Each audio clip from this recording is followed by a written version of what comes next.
Pinapalitan na ng mga bangko ang lahat ng debit at credit card na may magnetic strip. Ayon sa Bangko Sentral ng Pilipinas, kailangan ay meron ng EMV chips ang mga ito dahil kung hindi, bangko mismo ang mananagot sa mga aberya. Narito ang ulat ni Claire Yao. Padami ng padami ang mga scam sa mga debit at credit cards. Merong skimming, counterfeiting at hacking. Nais ng Bangko Sentral ng Pilipinas na paigtingin ang proteksyon ng mga cardholders. Kaya lahat ng bangko ay minamandato ng palitan ang magnetic strip sa kanilang mga card at palitan ng EMV chip. Ayon sa mga opisyal, halos imposible manakaw ang impormasyon sa mga chip.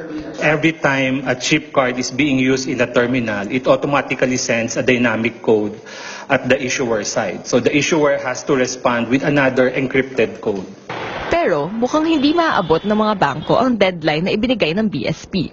Ang software, card terminals at ATMs ay 90% compliant na.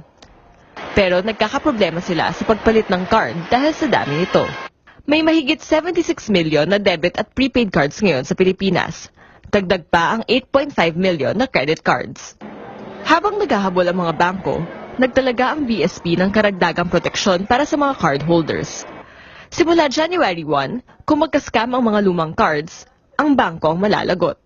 Ayon sa Bank of the Philippine Islands, lahat ng cards nila ay may chips na simula noong 2014. Para sa mga may hawak pa ng lumang card, maaari silang maghintay ng replacement kapag nag-expire ito o mag-request ng bago.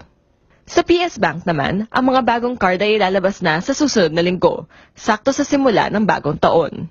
Sa UCPB, kalahati na ng cardholders nila ay may bago ng cards. Tina-target ng bangko na makompleto ang distribusyon nitong first quarter ng 2017. Pinaalahanan din ng mga cardholder na makakatanggap lamang sila ng sulat na maaari na nilang kunin ang bago nilang cards. Dapat sila mag-ingat sa mga sulat o email na humihingi ng personal na impormasyon tulad ng account details, username at password. Claire Yao, CNN Philippines.